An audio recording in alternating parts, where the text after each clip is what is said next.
राधा गोविंद राधा गोविंद राधे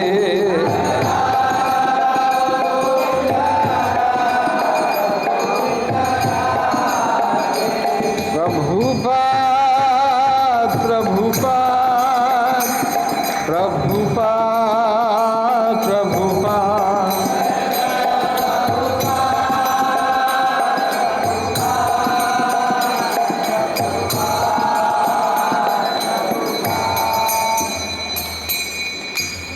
जय ओम विष्णुपाद परमहंस परिव्राज के चार श्रीयांग्री सभे चुनारविंद भक्ति वेदांत स्वामी श्री प्रभुपाद की इस्कॉन बीबीटी फाउंडर आचार्य श्री प्रभुपाद की श्री श्री गौरनिताई की श्री श्री राधा गोविंद देव की श्री श्रीनाथ जी गोपाल जी की श्री लक्ष्मी नृसिंह देव की श्री गिरिराज गोवर्धन की श्री सीताराम लक्ष्मण हनुमान की गौ Premanand All glories to assembled devotees, glories to assembled devotees, glories to assembled devotees, glories to Shri Guru and Shri Gauranga. Om Namo Bhagavate Vasudevaya. Om Namo Bhagavate Vasudevaya. Om Namo Bhagavate Vasudevaya.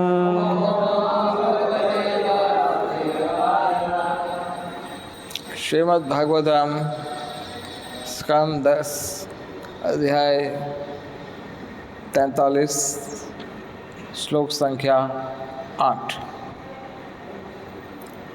9 10 11 12 से 14. So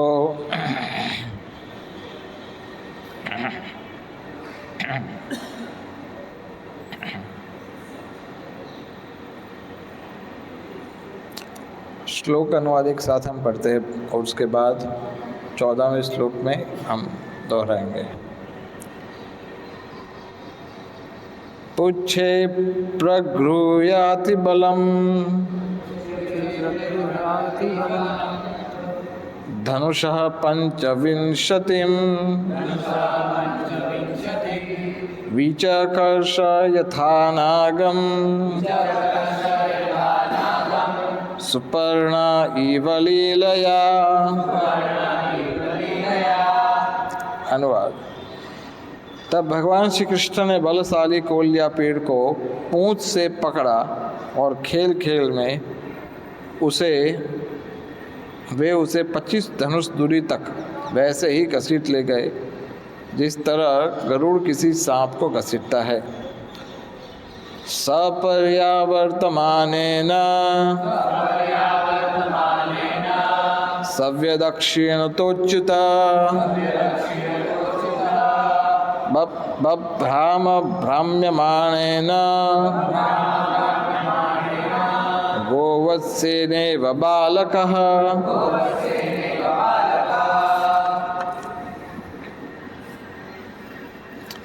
जब भगवान अच्युत ने हाथी की पूंछ पकड़ी तो वह बाएं और फिर दाएं घूमने का प्रयास करने लगा जिससे श्री भगवान उल्टी दिशा में घूमने लगे जिस तरह कोई बालक किसी बछड़े की पूंछ खींचने पर घूमता है.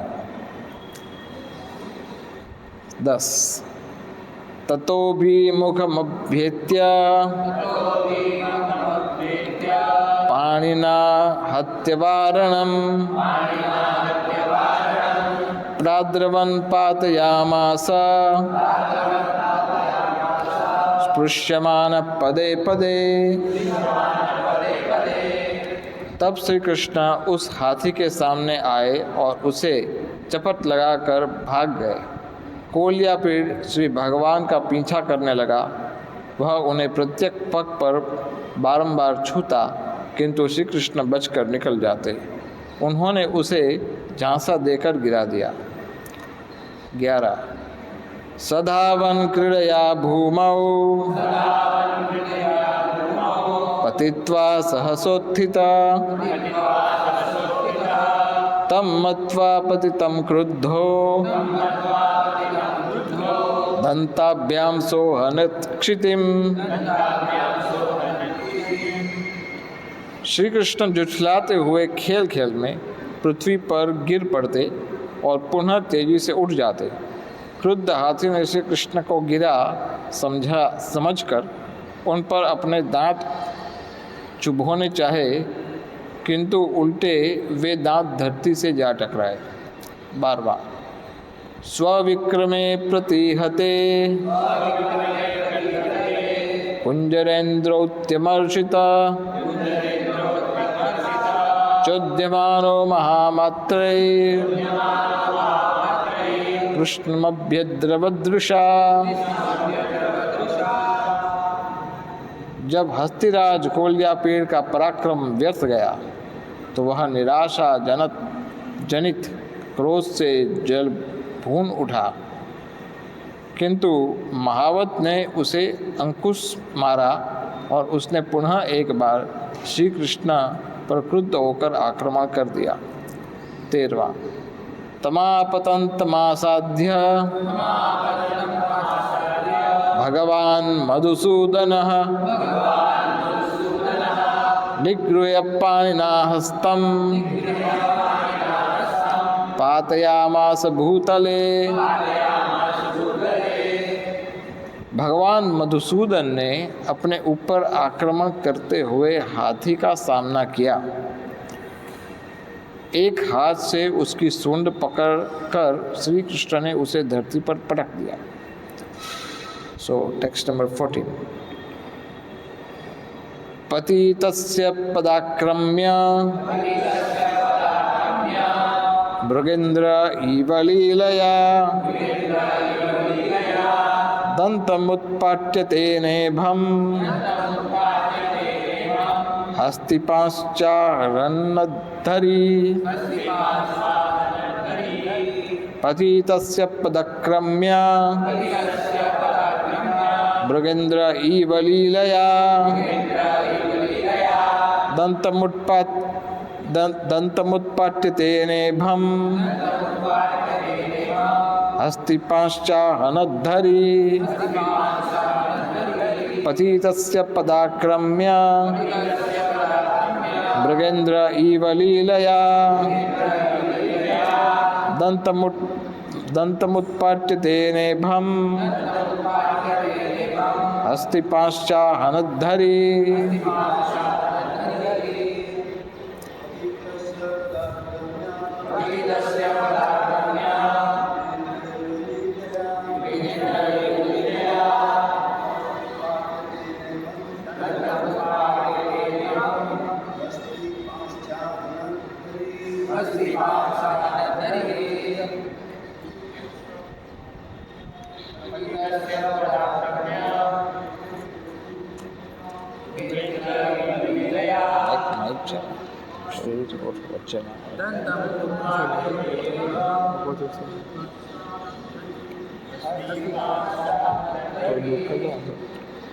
दूर करें वाली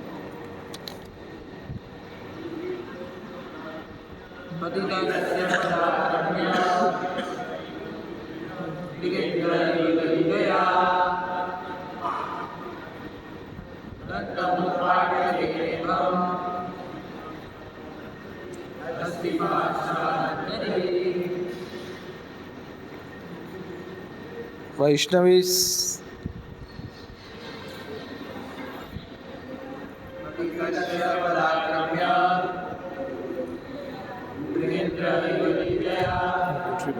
माइक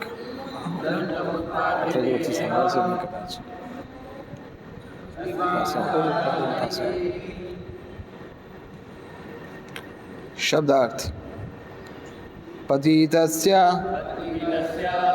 गिरे हुए हाथी का, पदा अपने पांव से, आक्रम्य चढ़कर, मृगेंद्र सिंह, ईवा सदृश, लीलया सहज ही, दंतम एक दांत को, उत्पाट्य उखाड़कर, तेना उसी से,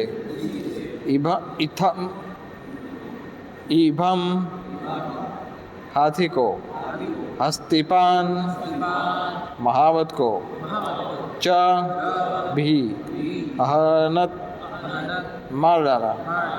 हरि ही भगवान श्री कृष्ण ने।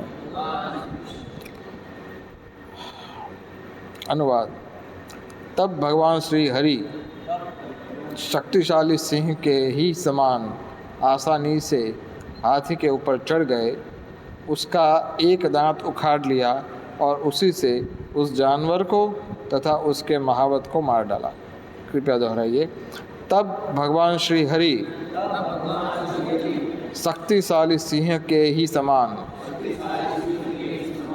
आसानी से हाथी के ऊपर चढ़ गए, उसका एक दांत उखाड़ लिया और उसी से उस जानवर को तथा उसके महावत को मार डाला।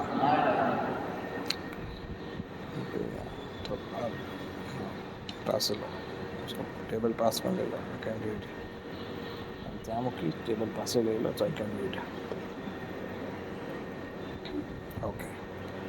ओम ज्ञानतिमिरान्धस्य ज्ञानाञ्जनशलाकया चक्षुरुन्मीलितं येन तस्मै श्रीगुरुवे नमः। श्रीचैतन्यमनोभीष्टं स्थापितं येन भूतले स्वयं रूपा कदा मह्यं ददाति स्वपदान्तिकं। जय श्री कृष्ण चैतन्य प्रभु नित्यानंद श्री अद्वैत गदाधर श्रीवासुदेव गौर भक्तवृंद। हरे कृष्ण कृष्ण कृष्ण हरे हरे, हरे राम राम राम हरे हरे। हरे कृष्णा। सुनाई दे रहा है? पीछे आवाज़ आ रही है? पिछले कुछ समय से हम एक विशेष लीला का श्रवणम कर रहे हैं। आई डोंट नो कितने दिन से हो रहा है, किंतु भगवान पहले तो गए थे मथुरा, और मथुरा जाकर के उन्होंने सारा भ्रमण किया, किंतु वो भ्रमण करने के लिए मथुरा नहीं गए थे। उनका मथुरा जाने का जो उद्देश्य था वो था कंस को वध करना, ये मेन उद्देश्य था। किंतु भगवान चाहते थे मथुरा शहर का दर्शन करना, और उसके बाद भगवान को ये जब पता ही था कि next day the final day of Kansa का समापन होने वाला है, तो उस दिन जल्दी जल्दी उनको जगाया गया। किस चीज़ के लिए? आज स्पेशल फेस्टिवल है। कौन सा फेस्टिवल है? कंस वध का नहीं, आज फेस्टिवल है रेसलिंग अरेना। भगवान का विशेष स्वागत, विशेष सम्मान समारोह का आयोजन किया गया है। कृष्ण बलराम आप सबको तो आना है। कृष्ण बलराम को आप सब लोग पहले चले जाओ, हम लोग लास्ट में आएंगे। This is called VIP entry. होता है ना ऐसा? जो बहुत बड़े होते हैं या बहुत वरिष्ठ होते हैं या कोई बहुत सम्मानीय व्यक्ति होते हैं, वो जनरली अपने समय पे आते हैं। ये हमारे लिए नहीं हो रहा है, ये उन लोग के लिए है कि जो अत्यंत सम्मानीय है।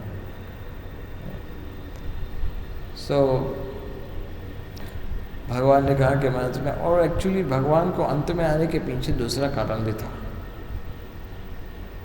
भगवान नहीं चाहते थे कि इतने सारे लोगों को लेकर के अरेना में जाए, फेस्टिवल में जाए।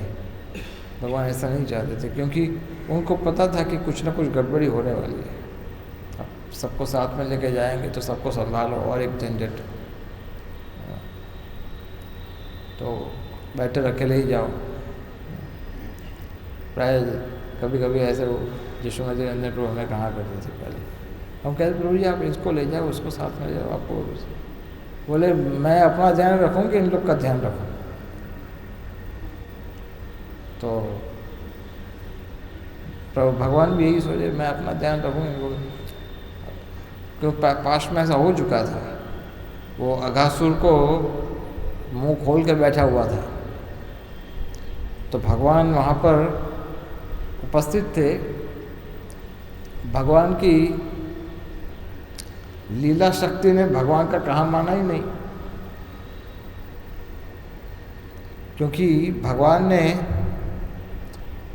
मन में इच्छा किया, इच्छा शक्ति प्रबल होती है ना, केवल इच्छा शक्ति से परास शक्ति विविधैव श्रूयते, केवल इच्छा शक्ति से भगवान सर्जन पालन विसर्जन सब कुछ करते हैं, केवल इच्छा शक्ति से, मन में केवल सोचते और हो जाता है। तो भगवान ने इच्छा किया कि अघासुर के मुख में कोई बच्चा कोई बालक नहीं जाना चाहिए, ये उन्होंने इच्छा किया था कि अघासुर के मुख में कोई भी बालक नहीं जाना चाहिए। वो बड़ा अजगर के रूप में आया था, मुंह फाड़ करके बैठा हुआ था, लेकिन हुआ क्या, किसी ने सुना ही नहीं। सब के सब बच्चे जो ग्वाल बाल थे सब एक एक करके चले गए भगवान के सामने अघासुर के मुख में। तो भगवान सोचने लगे कि अगर मैं इन लोग को बोलूं कि तुम लोग ये गेट के पास मत जाओ और ये लोग सुने नहीं और फिर मुझे समस्या हो जाएगी, इसलिए आप लोग सब पहले चले जाओ। नंद महाराज को भी बोला आप भी चले जाइए पहले, सब लोग पहले चले जाइए, मैं और बलराम बाद में आएंगे। तो यद्यपि भगवान ये जानते थे कि एक हाथी को रखा गया होगा, तो भगवान वहाँ पर उस फेस्टिवल अरेना के बाहर पहुँचने ही वाले थे, पहुँचे ही थे, और वहाँ पर एक मत्त हाथी बड़ा भयानक, जिसको देखते ही डर लगे, लगता है ना देख के कैसे चिल्ला चिल्ली भाई। लास्ट वीक की बात करो, 10 दिन पहले एक हाथी क्या पागल हो गया और पूरे वो एरिया में धमाल मच गया। आप लोग को पता है अहमदाबाद में जो रथ यात्रा हुआ वो उस साइड जगन्नाथ मंदिर से, तो वहाँ पर एक हाथी, अब उसका डॉक्टर ने उसके महावर ने पता नहीं क्या कहा है, कोई ऐसा स्टेटमेंट आया था कि एक फीमेल हाथी ने बुलाया कि प्रोटेक्ट मी, मेरी रक्षा करो, तो ये इसको लगा कि मुझे बुला रहा है, तो ये भाई साहब दौड़ा। शुरुआत का स्टेटमेंट ऐसा था कि वो जो पुलिस की जो विसल्स बज रही थी और डीजे बज रहा था ज़ोर ज़ोर से, तो पूरा इस तरह से इतना परेशान हो गया, बोले सबको बताता हूँ कि डीजे क्या होता है और पुलिस की विसल क्या होती है, सबको बताता हूँ। लेकिन ऐसे कहने में ऐसा आया कि वो दूसरे हाथी की पुकार सुन करके, फीमेल हाथी का पुकार सुन करके, फिर त्राही माम कौन फिर सुनेगा, कौन सा पति होगा अपनी पत्नी की पुकार सुन भागेगा। तो भागा उसके पीछे और भी भागे दूर, और सब परेशान हो गए सब पूरे। हमने उसका कुछ लाइव वीडियो देखा था, कुछ लोग इधर भागे कुछ लोग उधर भागे, और एक को तो चोट भी आ गई, टक्कर मार दी। तो हाथी अगर जंगली हाथी है या अनियंत्रित हाथी है या क्रुद्ध हाथी है, वो बड़ा भयानक होता है, बड़ा भयानक। तो भगवान जब वहाँ पर पहुँचे, ऐसे कहा जाता है कि ऐसे शास्त्रों में ऐसा कहीं लिखा है कि किसी भी हाथी से कम 800 फीट की दूरी बना करके रखनी चाहिए, किसी भी हाथी से कम 800 फीट की दूरी बना के रखनी। तो जैसे ही भगवान वहाँ पहुँचे गेट के पास, तो भगवान ने देखा कि ये तो ठीक गेट के पास ही खड़ा है। This is not the right place, ये यहाँ पर ठहरने का उचित स्थान नहीं है। और फिर भगवान ये भी देखा कि उसका जो महावत है वो महावत मैल इंटेंशन के साथ खड़ा है, उसके मन में गलत विचार है, भगवान पर आक्रमण करने का विचार है। फिर भी भगवान ने कहा मुझे जाने का रास्ता दो, और यहाँ तक ऐसा भी कह दिया अगर नहीं दोगे तो क्या होगा वो भी बता दिया। पिछले श्लोकों में शायद आपने चर्चा किया था कि अगर आप नहीं दोगे जाने का रास्ता तो तुम्हें तुम्हारे हाथी के साथ यम सदन पहुंचा दूंगा। तो वो जो महावत था, अब वो क्या मच्छर, उसको क्या पता कि ये कौन है, तो क्रुद्ध होकर के हाथी को बोला जाओ आक्रमण करो। तो फिर भगवान ने सोचा कि ये स्थान तो ठीक नहीं है, तो भगवान ने क्या किया, I just repeat the translation. Lord Krishna then grabbed the powerful Kolyapid by the tail and playfully dragged him 25 bow lengths as easily as Garuda might drag a snake. भगवान ने हाथी को पूंछ से पकड़ लिया, उसको पूंछ से पकड़ लिया और पूंछ से पकड़ करके उसको कैसे ड्रैग किया, जैसे गरुड़ा सांप को ड्रैग करता है।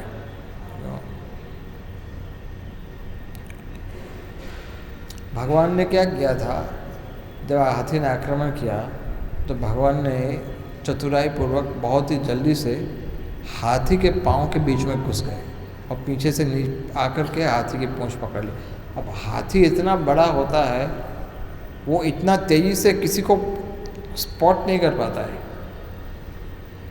इतना तेज़ी से किसी को स्पॉट नहीं कर पाता है। तो कहाँ गया कृष्ण, और तुरंत कृष्ण पीछे चले गए और पीछे चल करके उस गेट से भगवान ने करीब 200 फीट खींच करके घसीट करके हाथी को घसीटना,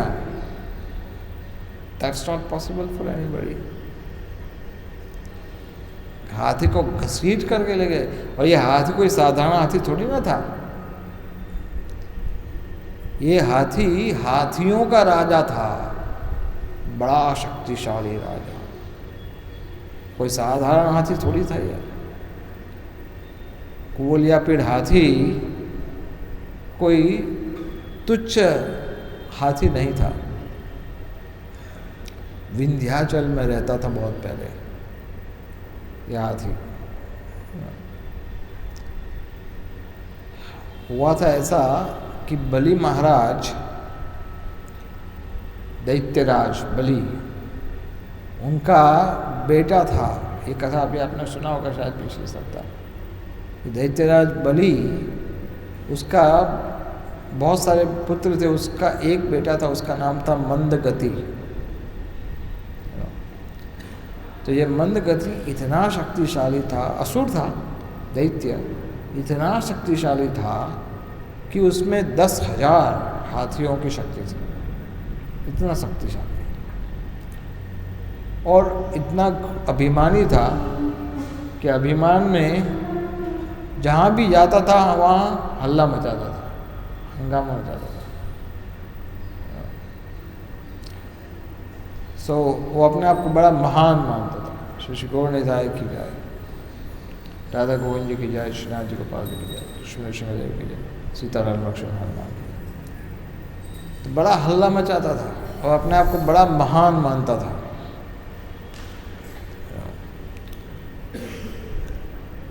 मैं भी कुछ कहीं पढ़ रहा था, महानता, महानता किसे कहते हैं?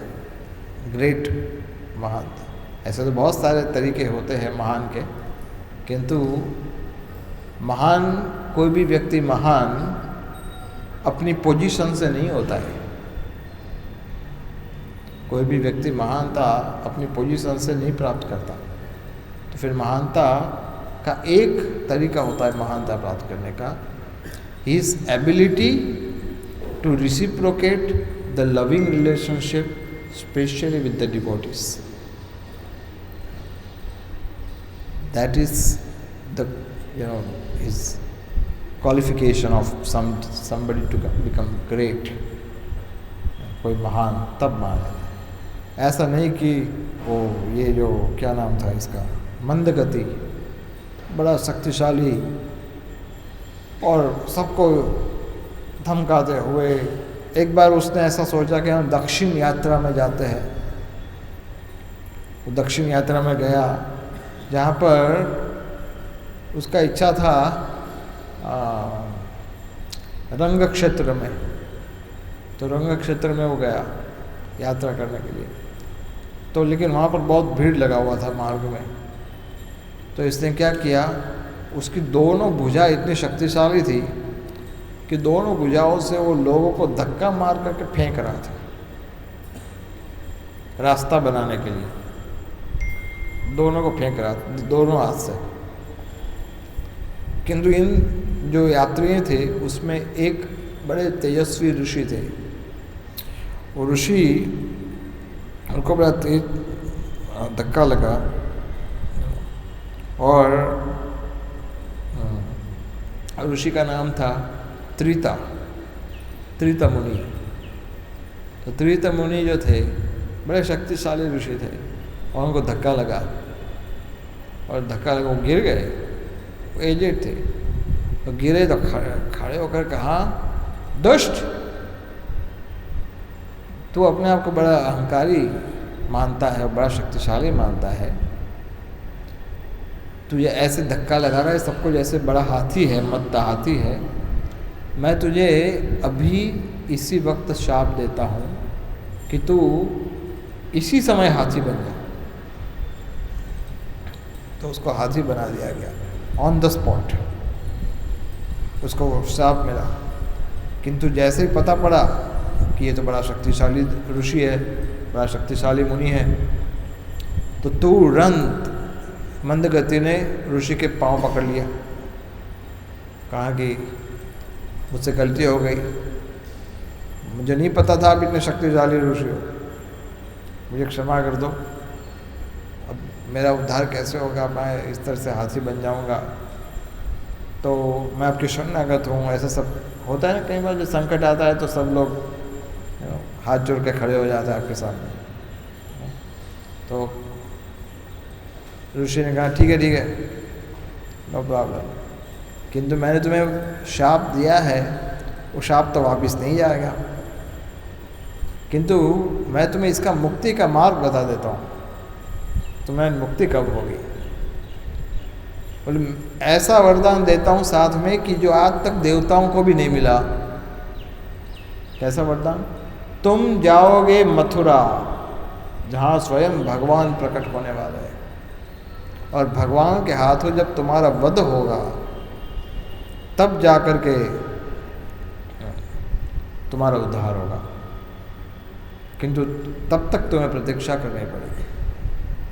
तो इतना मत्त हाथी था, वो विंध्याचल में जंगलों में वहाँ पर वो घूम रहा था। और इस साइड से एक बार ऐसा हुआ कि जरासंध वो इतना शक्तिशाली राजा था कि सबको राजाओं को तो बंदी बनाया ही था उसने, किंतु साथ साथ में शायद आपको पता होगा उसने 1 लाख हाथियों को हरा करके पकड़ा था। 1 लाख हाथियों को हरा करके पकड़ा था उसने, अपनी कस्टडी में लिया था। किंतु जब वो ये ऐसा कर रहा था, उस बीच उसको ये मिला, कोलिया पेड़, ये हाथी, और इसको हराने में उसको थोड़ा दम लगाना पड़ा था। ये कोई साधारण हाथी नहीं था, सभी हाथियों का राजा था। तो जब जरासंध ने इसको पकड़ लिया और इसको लेकर के आ गए अपनी किंगडम में, अपनी राजधानी में, सो मगध में लेके आए थे। फिर जब कंस का शादी हुआ था तो जरासंध की 2 बेटियां थी, आस्ती एंड प्राप्ति। ये दोनों बेटियों का विवाह किया था कंस के साथ, और डोरी के रूप में जरासंध ने ये कुवलयापीड़ हाथी कंस को गिफ्ट किया था कि ये बड़ा भयानक हाथी है, तुम्हें उपहार में देता हूँ। और ये भाई कंस का दिमाग यही चल रहा था कि मेरे पास एक ऐसा हाथी है जिसके सामने कोई नहीं टिक पाएगा। तो इसलिए हाथी तो बहुत सारे थे कंस के पास भी। ऐसा कहा जाता है कि कुवलयापीड़ अगर कमज़ोर पड़े तो उसके पीछे 300 हाथी और लगा के रखे थे कंस ने। अगर कुवलयापीड़ का युद्ध हुआ कृष्ण के साथ और उसमें अगर कमज़ोर पड़े कुवलयापीड़ तो 300 हाथी और ऑप्शन 2 में रखे हुए थे, लेकिन ऑप्शन 2 का समय ही नहीं मिला उसको। लेकिन ये जो हाथी था कुवलयापीड़, वो इतना भयानक हाथी था जिसको देख के डर लगे।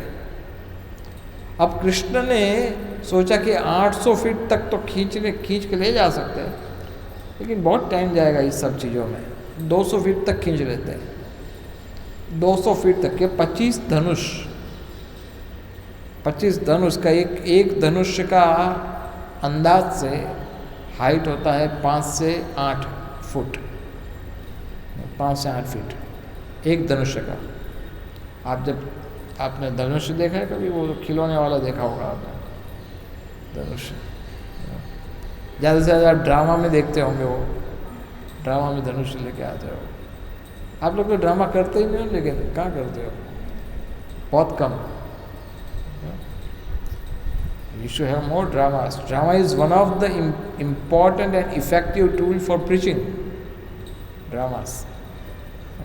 I mean, Chaitanya Mahaprabhu personally इसको यूज़, नित्यानंद प्रभु यूज़ करते थे, चैतन्य महाप्रभु यूज़ करते थे। सो वो असली धनुष, आप सोचो साधारण धनुष से 5 से 8 फीट का होगा, गांडीव कितना बड़ा होगा, कितना महान होगा। शिव धनुष तो आपको पता ही है 300 फीट लंबा था, जिसको आप अंदाज भी नहीं लगा सकते। तो 25 धनुष दूर घसीट करके भगवान ले गए, तभी लोग चौंक गए। महावत भी चौंक गया। इतने शक्तिशाली हाथी को पूंछ से पकड़ करके घसीट करके लेकर चले गए भगवान। अब भगवान ने उसको घसीटा इसलिए था कि घसीटने से जो शत्रु होता है वो कमज़ोर हो जाता है। तो हाथी को कमज़ोर करना था भगवान को, उसकी शक्ति को भगवान कमज़ोर करना चाहते थे, इसलिए उसको 800 फीट घसीट करके भगवान ले गए, खींच करके और दूर करके फेंक दिया। That's not your place, this is your place. वहाँ पास में क्या सबको परेशान करेगा? दूर चला जाए वहाँ से। कृष्ण उस समय उसको मारने का कोई प्लान नहीं किया था। There was no plan. Krishna ऐसा नहीं सोचे थे कि इसको ख़त्म करना पड़ेगा। लेकिन वो हाथी जो था ना, वो मरने पे तुला हुआ था। उसका इच्छा था कि वो मरे। ऐसे मैं सोच रहा था जब मैं चर्चा कर रहा था कल परसों कि मुझे वो भागवत पे चर्चा करना है और इसमें एक भी तात्पर्य नहीं है, तो मैं थोड़ा सोच रहा था कि क्या वर्णन करूँगा, तात्पर्य तो है ही नहीं। किंतु ये 6-7 श्लोक है, मैं उसको जब पढ़ा तो इतना अच्छा श्लोक है।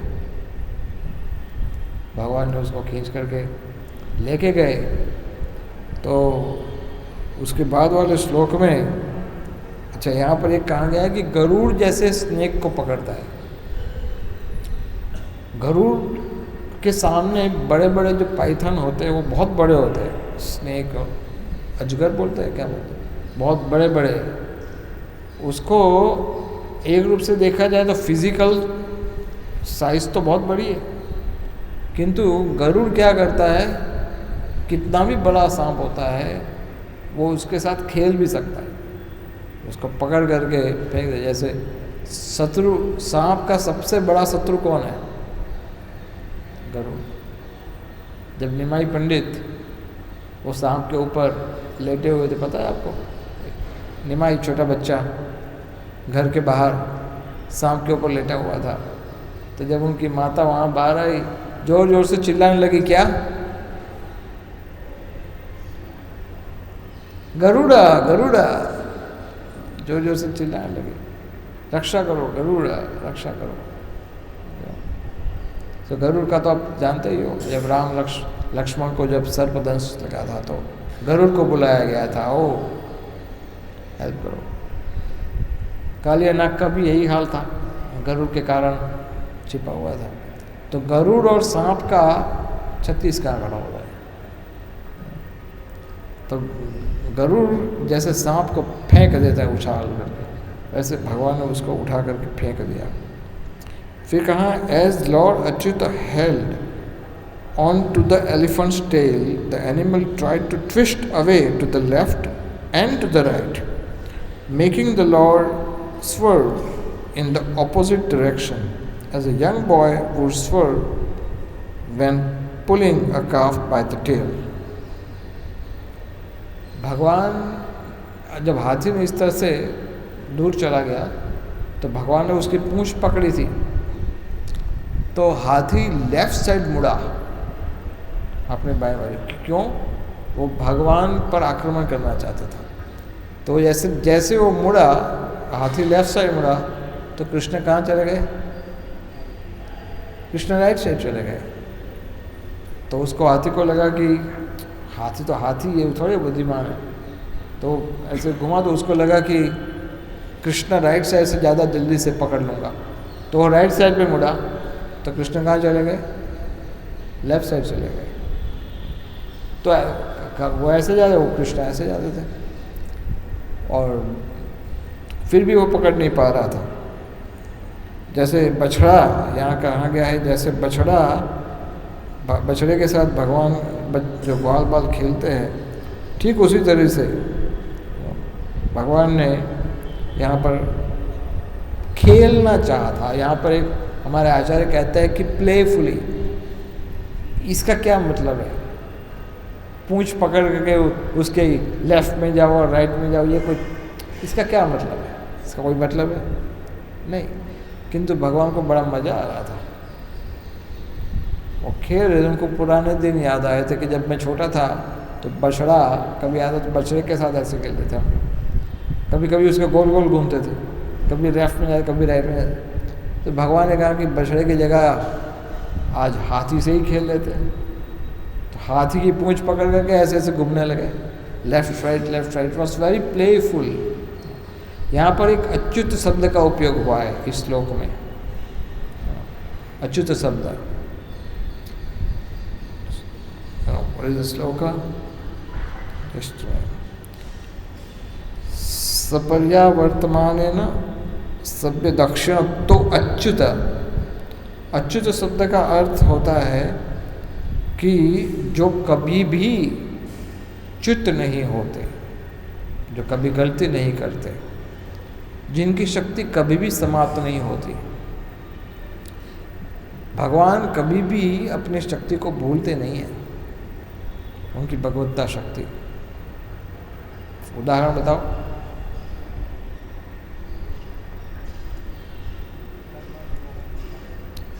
ब्रह्म विमोहन लीला में भगवान अपनी शक्ति को भूले नहीं, ऐसे नहीं हाय हाय अब क्या करूँगा।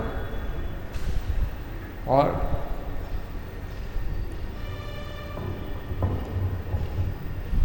गोवर्धन गिरिधारी लीला, गोवर्धन को उठा लिया, पूरे पर्वत को उठा लिया। भगवान के पास दोनों शक्ति है। अभी मैं कुछ दिन पहले किसी को बता रहा था, ये जो चैलेंज करने वाले लोग होते हैं ना, मूर्ख लोग भगवान को चैलेंज करते हैं। वो क्या करते हैं कि ऐसी कौन सी वस्तु है संसार में जिसको भगवान नहीं उठा सकते? कौन सी वस्तु है? तो आप कहोगे ऐसी कोई भी वस्तु नहीं है जिसको भगवान नहीं उठा सकते, है ना? ऐसी कोई भी वस्तु नहीं है जिसको भगवान नहीं उड़ा सकते। तब फिर ये लोग क्या कहते हैं? ये लोग कहते हैं हाँ देखा, भगवान अपूर्ण है क्योंकि वो ऐसी किसी वस्तु का सर्जन ही नहीं कर सकते जिसको वो उठा ना सके। तो ऐसा कहते हैं। तो भगवान उसका भी आंसर देते हैं। नंद महाराज का जो जूता है बड़ी मुश्किल से उठाया था, बड़ी मुश्किल से। पूरा प्रोजेक्ट बन गया था उनके लिए, ये जूते को सिर पे ले जाना, अभी नंद महाराज तक ले जाना, बहुत बड़ा प्रोजेक्ट था ये उनके लिए। तो भगवान जो चाहे वो कर सकते हैं, जो चाहे, और वो कभी अपनी शक्ति को भूलते नहीं है। कभी ऐसा दिखावा करते हैं, जैसे समुद्र लीला हुआ था रामचंद्र का, धनुष कोटि है ना, धनुष कोटि। वहाँ पर भगवान रामचंद्र गए थे, और वहाँ पर आप में से कोई गया है धनुष कोटि? एक देवल प्रभु तो अवश्य गए होंगे, 2। अच्छा, तो शायद वही स्थान है ना देवल प्रभु जहाँ पर रामचंद्र ने उपवास किया था, है ना, समुद्र को वहीं पर उपवास किया था। तो रामचंद्र उधर ही उपवास किए थे धनुष कोटि को। उनको उपवास करने की कोई आवश्यकता नहीं थी। लक्ष्मण ने भी बोला एक बार, तो लक्ष्मण ने भी कहा ये क्या तरीका है, आप यहाँ पर बैठ के उपवास करोगे किस तुच्छ समुद्र के लिए? इसकी औकात क्या है, इसकी वैल्यू क्या है आपके सामने? समुद्र तो समुद्र तुच्छ है, उसका क्या फायदा? उसको बोलो, आदेश दे दो, रास्ता बनाए, खत्म काम। नहीं, ये सही तरीका नहीं है। भगवान रामचंद्र सिखाते हैं, जनरली हमारा व्यवहार में हमारा मानसिकता प्रकट होता है। हमारे व्यवहार में अपने आप हमारी मानसिकता प्रकट। आप बोलते हैं ना, यद्यद मुच्यति वाक्यवाणम तत्तद जाति कुल प्रमाणम। जैसे आप कुछ बोलते हो ना, आपका व्यवहार जैसा होता है, तुरंत आपके मन में क्या चल रहा है वो तुरंत समझ जाते बुद्धिमान लोग, तुरंत समझ जाते। तो जो लोग विनम्र व्यवहार वाले होते हैं, जिनके मन में विनम्रता होती है, उनका सारा व्यवहार, उनका चलना बोलना सब कुछ विनम्रता का प्रतिनिधित्व करता है, उसका प्रदर्शन करता है, विनम्रता को प्रकाशित करता है। तो we have to be very careful. Ramchandra के नहीं, this is not the right way. लेकिन वो सुना नहीं। तब फिर भगवान अच्युत है, अपनी भगवत शक्ति को प्रकट किया और समुंदर को उबाल डाला। आपने सोचा, आप तो एक पतीली में थोड़ा सा पानी डाल के उबालते होंगे, और क्या करते होंगे, थोड़ा बहुत पानी उबालना जानते होंगे, या फिर आपके किचन में, बड़े किचन में, डीओडी किचन में ज़्यादा पानी उबालते होंगे, बड़ा पतीला होगा, और क्या होगा। इस समुंदर को उबाल डाला भगवान रामचंद्र ने, पूरे के पूरे समुंदर को, और परेशान हो गया। तुरंत वरुण देव बाहर आ गए, सॉरी। तो भगवान अच्युत है, वो कभी गलती नहीं करते। तो भगवान ने जब देखा किस तरह से ये हाथी वो खेल रहा है और वो शक्तिशाली है, तो मुझ में भी शक्ति है। तो भगवान ने उसको भी घुमाया। कुछ आचार्य ऐसा कहते हैं कि जब ऐसे घुमाने लगे भगवान, तो जो मेन महावत था उसने और 7 महावत को बुलाया, भाई आओ हेल्प करने के लिए, इसको क्रुद्ध करने के लिए और 7 आदमी को बुलाया। बोले मेरी भी सुरक्षा का सवाल है, तो आओ सब, और हेल्पर्स को बुलाया। तो वहाँ पर सब महावत इकट्ठे हुए और हमें इस लॉन्ग कथा। So I can go to text number 10.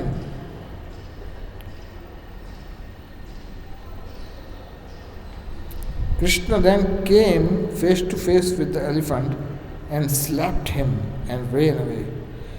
Kolyapit pursued the Lord, managing to touch him again and again with each step, but Krishna outmaneuvered the elephant and made him trip and fall. भगवान क्या करते थे, उसके सामने जाते थे, एकदम पास में आ जाते थे, फिर उसके नाक पर, उसकी सूंड पर एक तमाचा लगाते थे। जब उसको तमाचा लगता था तो अरे परेशान हो जाता था। वो क्या सोचता था कि जब कृष्ण इतने पास में है तो दांत से मारना। अब दांत क्या होता है, दांत थोड़ा ऊंचा होता है हाथी का, तो कृष्ण बहुत छोटे हैं, तो कृष्ण तक पहुंचने के लिए उसको झुकना पड़ता था, और जैसे वो झुकता था तो कृष्ण हट जाते थे। तो जैसे वो इतना झुक जाता था, कृष्ण हट जाते थे, तो वो हाथी गिर जाता था, फिर खड़ा होता था, फिर गिर जाता था, फिर खड़ा। तो कृष्ण ऐसे बार बार उसको परेशान कर रहे थे। भगवान चाहते थे कि उसकी शक्ति समाप्त हो जाए। He was purposefully doing this thing. और भगवान जब उसको सूंड पर मारते थे तो ध्यान रखते थे कि थोड़ा जोर से न मार दे, क्योंकि अगर जोर से मार दिया तो गेम ओवर। तो इसलिए फिर ध्यान रखना पड़ा। आपको पता है एक बार भगवान ने चांटा मारा था और मर गया था एक असुर, बताए कौन? सॉरी, हिरण्याक्ष। वराहदेव ने हिरण्याक्ष को चांटा मारा था। अब जब वराहदेव ने उस समय ऐसा सोचा नहीं था कि इसको अभी ख़त्म करना है, वराहदेव ने केवल एक चांटा लगाया था, लेकिन वो चांटा खाते ही पर हिरण्याक्ष मर गया। वराहदेव सोचने लगे, अरे मर गए इतना जल्दी, थोड़ा खेलते थे ना, लेकिन तुरंत मर गया। तो एक चांटा लगाया, ख़त्म हो गया ये तो यहाँ पर भगवान ध्यान रखते थे, उनको पता था कि एक चांटा लगाऊंगा शायद ख़त्म हो जाएगा ये, तो हल्के से मारते थे, लाइटली। एक्चुअली उसको एक रूप से टीज करते थे। टीज करना क्या बोला, चिढ़ाना, चिढ़ाते थे। उसको नाक पर मारते थे, फिर एकदम पास में आते थे, फिर भाग जाते थे। तो कृष्ण इस तरह से बस खेल रहे थे उसके साथ, हर समय एक एक करके, एक एक स्टेप पे। Time is running. So next shloka, उसमें कहा गया है, as Krishna dozed about, he playfully fell on the ground and quickly caught up again. The raging elephant, thinking Krishna was down, tried to gore him with his tusk, but struck with the earth instead. तो भगवान ने क्या देखा कि जिस भूमि पर भगवान खड़े थे वहाँ पर बहुत ही कठोर सरफेस था, मिट्टी कम था, सरफेस थोड़ा मजबूत। आजकल आपका जो होता है ना पूरा कठोर सरफेस।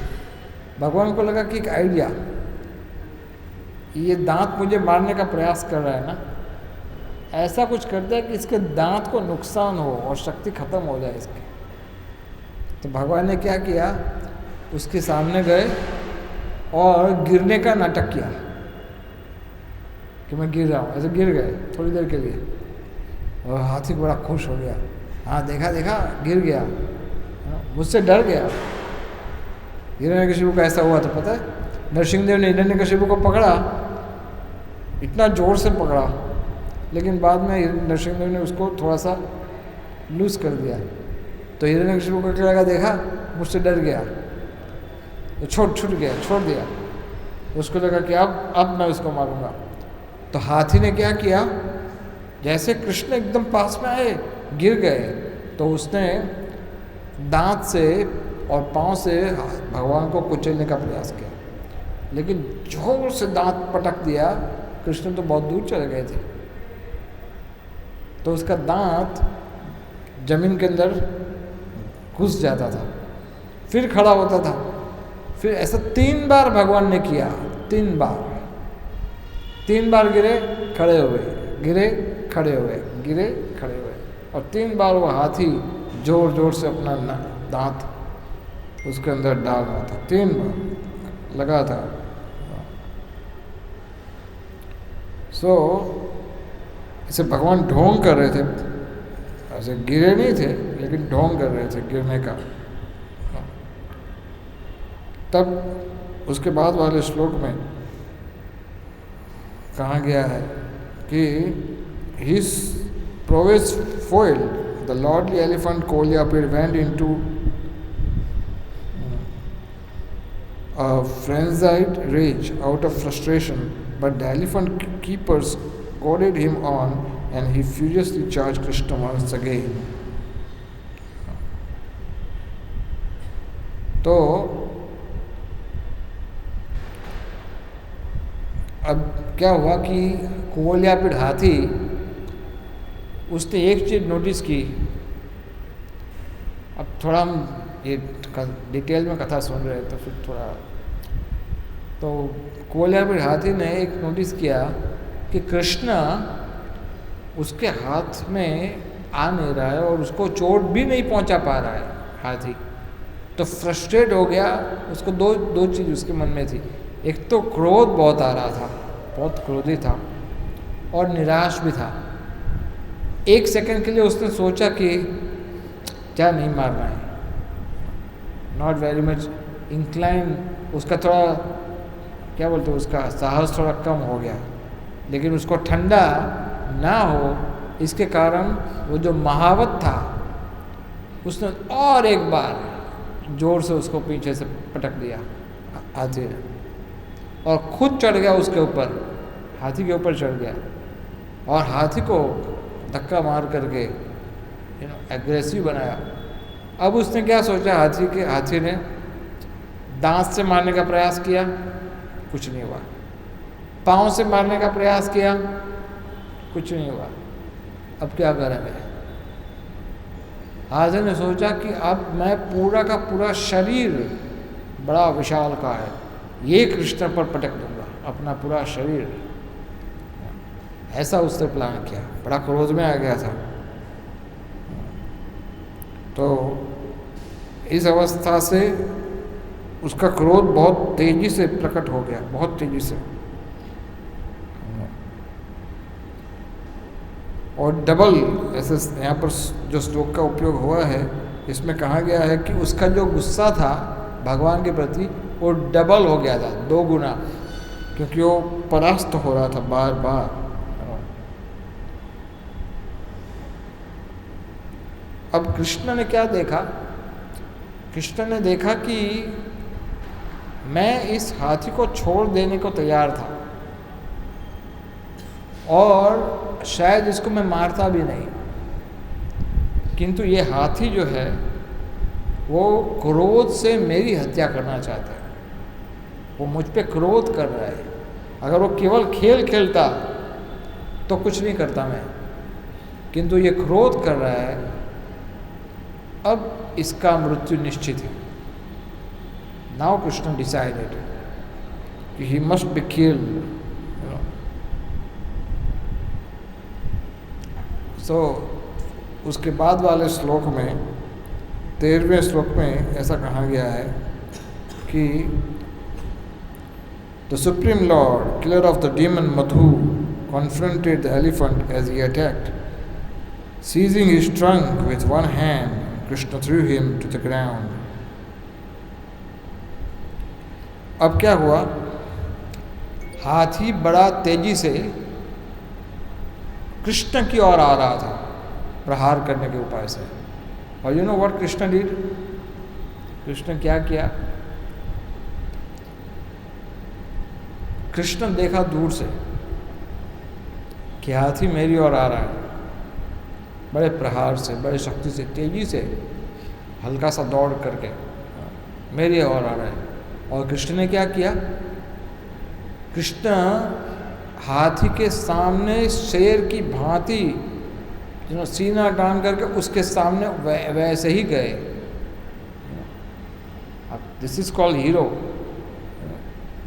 आपको पहले मूवीज में दिखाते थे ना, कोई शत्रु होता था तो उसके सामने हीरो कितना भी हो वो अपने सीना टांग के जाता था। कृष्ण हाथी के सामने, उसके सामने गए पैदल, ठीक उसी तरह। तो महावत भी डर गया, बोले क्या आदमी है, इतना भयानक हाथी इतनी तेजी से उसके सामने आ रहा है, कृष्ण उसके सामने जा रहे हैं और कृष्ण उसके ठीक पास में। अब कृष्ण क्यों ऐसा कर रहे थे? क्योंकि now he has decided to kill him, इसको ख़त्म करना था। जैसे उधर उसके पास गए, उसका लेफ्ट हैंड से उसका नाक पकड़ लिया, सूंड, उसको सूंड पकड़ कर उसको नीचे खींच करके गिरा दिया, जैसे एक शेर।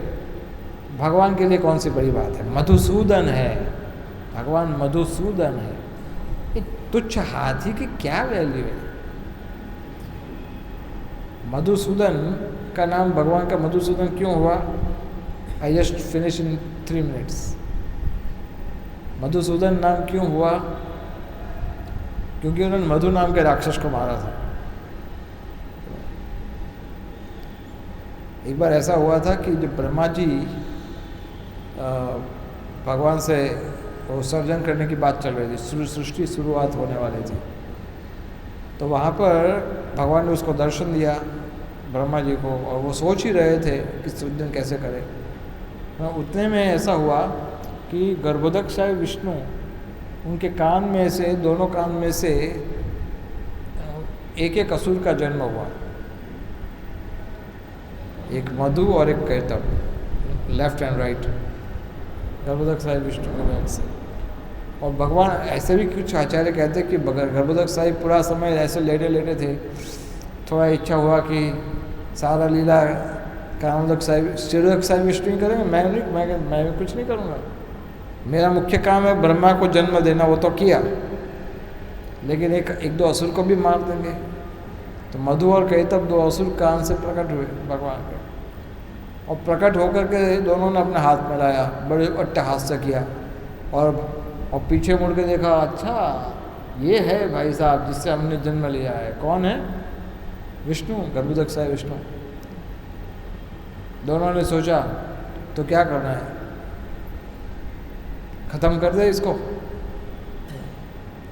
ये असुर ऐसे ही होते हैं, जो आपकी सुविधा करता है, जिसने आपकी सहायता की है उसको ही लात मारता है। ये डिमोनिक मेंटेलिटी है।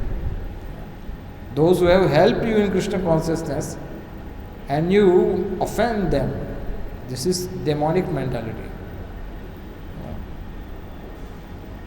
तो उसने दोनों को मारने का प्रयास किया, दोनों तैयार हो गए मारने के लिए। भगवान ने कहा, अरे आप इतने शक्तिशाली हो, दोनों असुर, आपका बड़ा महिमा है, हमने सुना है। हाँ, ये क्या बोल रहे हैं, तुम महान हो। अरे हाँ, लेकिन तुम्हें कैसे पता? नहीं, मुझे सब पता है, तुम बहुत बहुत महान हो। भगवान विष्णु बोल रहे थे उसको। अरे हाँ, मैं तुम्हारी शरण में आता हूँ। भगवान विष्णु तो मधु और कैटब सोचने लगे, ये तो सामने से आ रहा है शरण में, क्या तुम मुझे वरदान दे सकते हो? विष्णु ने कहा। तो मधु और कैटब बोले, वरदान मांग रहा है। तो मधु कैटब ने कहा, मांगो, जो वरदान चाहिए मांगो, आज हम बड़े प्रसन्न हैं, मांगो जो वरदान चाहिए। तो भगवान विष्णु ने कहा, युद्धम देहि, मुझे युद्ध दो, मैं तुमसे युद्ध करना चाहता हूँ। बोले तो हम भी चाहते हैं, हम भी तुमसे युद्ध करना चाहते हैं, किंतु ध्यान रहे, असुर है, क्या बोल रहे हैं, ध्यान रहे, अगर हमें मारना चाहते हो तो मारने का आंसर की भी देता था। भगवान ने ऐसा विनम्र प्रयास किया तो उसने अपना आंसर की दे दिया। अगर तुम मुझे मारना चाहते हो तो प्रकृति के 5 स्थूल तत्व और 3 सूक्ष्म तत्व, इसका प्रभाव जहाँ होगा वहाँ हमारी मृत्यु नहीं हो सकती, ऐसा दुर्गा देवी का वरदान है। ओह, थैंक यू सो मच। भगवान ने कहा कि आपने मेरी समस्या और हल कर दी। हजारों सालों तक युद्ध हुआ और फिर भगवान ने मधु और कैटब को अपनी गोदी में लेकर के चीर डाला। कुछ लोग कहते सुदर्शन से मारा कि वरदान उसका समाज। तो ये मधुसूदन है, ये फर्स्ट असुरा, फर्स्ट असुरा। उसको भगवान इतना आसानी से मारा, तो ये कुवलिया पेड़ हाथी क्या है, नथिंग इम्पोर्टेंट। और उसके बाद फिर भगवान ने शॉर्ट कट इट डाउन। अब एक मिनट में बताता हूँ। 14वां अध्याय 14वां श्लोक जिसका हम पढ़े थे, उसमें भगवान ने उस पर दया आई। हरि शब्द का उपयोग हुआ है, तो भगवान को दया आई और उसने कृष्ण ने अपना राइट जो लेग है वो हाथी के मस्तिष्क पर रखा, उसका उद्धार कर दिया। और हाथी के मस्तिष्क के ऊपर चढ़ करके उसका दांत उखाड़ लिया। बहुत मुश्किल होता है हाथी का दांत निकालना। एक हाथ से एक झटके में उखाड़ा, हाथी को भी ख़त्म किया और वो महावत को भी ख़त्म किया। तो उसके कुछ लहू के छींटे भगवान के शरीर पर गिरे और वो दांत, कृष्ण और बलराम ने दोनों एक एक दांत ले लिया और फिर वहाँ से चले गए। कृष्ण बलराम की जय। भगवान चाहते थे कि ये हरि के रूप में अगर उसको आधा मारते ना तो उसको दुख होता। और एक शेर कभी शिकार करता है ना तो अपने शिकार को आधा जिंदा छोड़ता नहीं है, समाप्त कर देता है। तो इस तरह से भगवान ने उसको आधा जिंदा नहीं छोड़ा, क्योंकि उसको दुख लगेगा। आधा जिंदा भाई मारना है तो पूरा ही मार दो। नारद मुनि ने कहा था ना उसको, मृगारी को, भाई मारना है तो पूरा मारो ना, आधा क्यों मारना है। तो फिर भगवान ने उसको समाप्त कर दिया, ख़त्म कर दिया। तो इस तरह से भगवान ने कुवलिया पेड़ हाथी का वध किया। आगे कल से आप पढ़ोगे और अलग अलग भगवान की लीलाओं को। और 2 मिनट, जस्ट 1 मिनट मैं बताता हूँ। कल आपका व्यास पूर्णिमा आप सब लोग मनाने वाले हो। इस ग्रेस यशोमती नंदन प्रभु इस दिन को बड़ा उत्साह से मनाते थे, व्यास पूर्णिमा उत्सव। और प्राय ये प्रोग्राम 11-12 बजे दिन में होता था। पुष्पांजलि और उनका भी हम गुणगान करते, क्योंकि उनका भी जन्मदिन उसी दिन आता है, गुरु पूर्णिमा के दिन। तो प्राय ये प्रोग्राम हम दोपहर को करते थे और ये एक अवसर प्राप्त होता था जिससे हमें हमारा ग्रेटिट्यूड, हमारी आभार की जो भावना है यशोमती नंदन प्रभु को भी देते थे। और एक्चुअली व्यास पूर्णिमा है।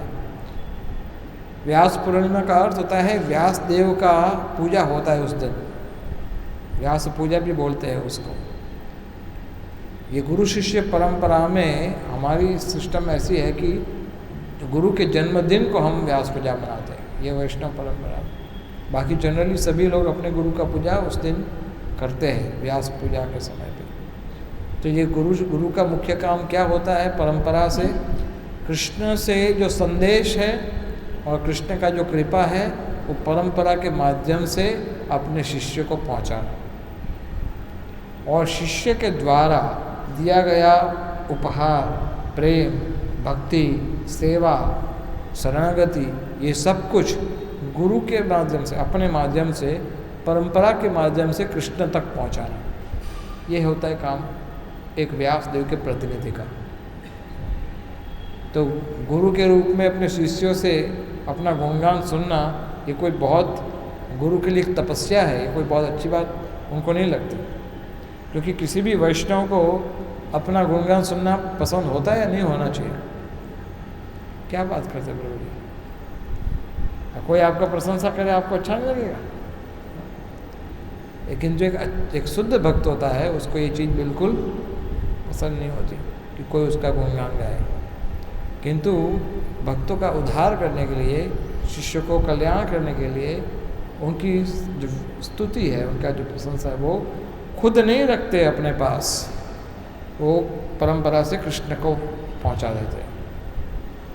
तो ये व्यास पूजा का बहुत ही स्पेशल फेस्टिवल है। कल सनातन गोस्वामी का तिरुभाव है, मुंडिया पूर्णिमा। सनातन गोस्वामी कल उन्होंने अपना लीला समाप्त किया था, तो उनकी प्रसन्नता में, उनके सम्मान में 84 कोस के जितने भी गांव है, ब्रज में जितने भी लोग हैं, सब पुरुषों ने अपना माथा मुंडन किया था उस दिन। आज भी वो परंपरा चल रहा है, आज भी उस दिन मुंडन होता है। आप लोग भी कर सकते हो। मुंडन। तो वो ऐसा इसलिए होता था क्योंकि जब घर में कोई जो वृद्ध व्यक्ति या कोई अपना दादा परदादा कोई भी शरीर छोड़ता है तो क्या वो बेटा या पोता क्या करता है, मुंडन करता है ना। तो सनातन गोस्वामी के तिरोभाव में सारे ब्रज में सब मुंडन किए और परिक्रमा किए, क्योंकि सनातन गोस्वामी गोवर्धन की परिक्रमा करते थे। सारा व्रज उनको अपना पिता मानता था। सोचो 84 कोस के जितने लोग थे सब उनको अपना पिताजी मानते थे, सनातन गोस्वामी को। कितना प्यार दिया होगा सनातन गोस्वामी ने, सोचो। अभी मैं आपको बता रहा था ना महानता का डेफिनेशन, कितना प्यार दिया था सनातन ने, सनातन गोस्वामी ने। क्योंकि if you give Krishna you get Krishna, the same principle. You give love you get love, same principle. अगर आप प्रेम चाहते हो तो आपको प्रेम देना पड़ता है। सनातन गोस्वामी बस इतना हृदय से उनका मन में पूरे ब्रज के 84 कोस सबके प्रति इतना प्रेम था। Lot of thing to talk about Sanatan, maybe tomorrow आप सुनोगे सनातन गोस्वामी के विषय में। तो सनातन गोस्वामी का तिरोभाव है। फिर हिज होलीनेस भक्ति चारू महाराज लेफ्ट द बॉडी कल व्यास पूर्णिमा। ऐसे तो 4 जुलाई था, तो किंतु तिथि के अनुसार कल का दिन है। तो इज सुपर वंडरफुल पर्सनालिटी भक्ति चारू स्वामी। उन्होंने ऐसे ऐसे अचीवमेंट किए जो इस्कॉन में किसी ने नहीं किए।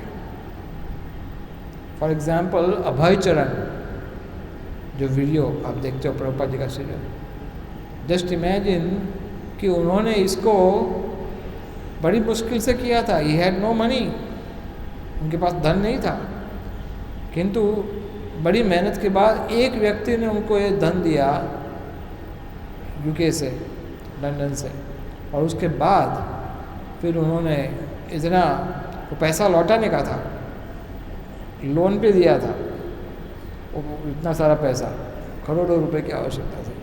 तो भक्ति चारू महाराज ने लोन लिया था ये अभय चरण मूवी बनाने के लिए, और उसको बनाया, इतना सुंदर बनाया, आपने शायद देखा होगा, इतना सुंदर बनाया, और इससे बड़े आसानी से सरलता से प्रभुपाद जी के जीवन को देख सकते हो। फिर जब भक्ति चारू महाराज के पास धन आया वापस, तो उन्होंने उसको लौटाने का बात किया कि मैं इसको लौटा देता हूँ। तो उन्होंने उस व्यक्ति को कहा कि मैं ये धन आपको लौटा रहा हूँ।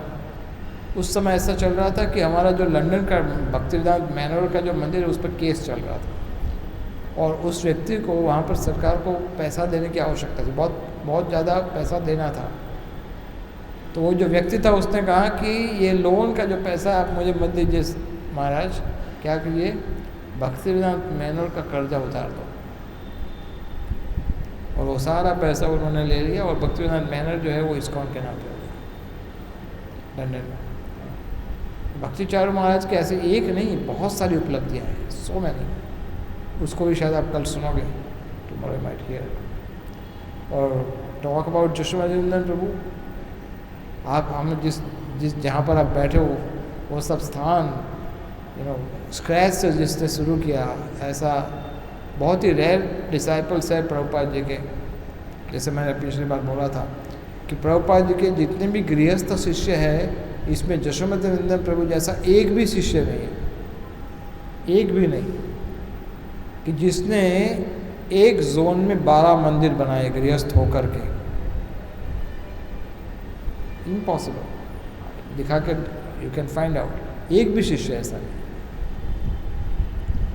So this is very special, is very special personality. वो तो क्या है, फैमिलियरिटी ब्रीड कंटेंट हो जाता है, बहुत साथ में रहते हैं, पास में रहते हैं, तो हमें उनकी महिमा का इतना वो अनुभव नहीं होता। किंतु अगर आप तटस्थ होकर के देखोगे तो is such a great personality. We feel oh is our Prabhu ji, हमारे प्रभु जी थे, because of familiarity. Okay, so we take a break. Thank you so much. आप सब भक्तों का बहुत धन्यवाद। बाकी सब भक्तों का जो भी हम संक्षेप में बताया, कल आप रेवत प्रभु से भी सुनोगे और भी वरिष्ठ भक्त लोग बोलेंगे, तो you will hear about it. Thank you so much. Hare Krishna. किसी को कोई प्रश्न तो इंडिविजुअली आगे पूछ लीजिए।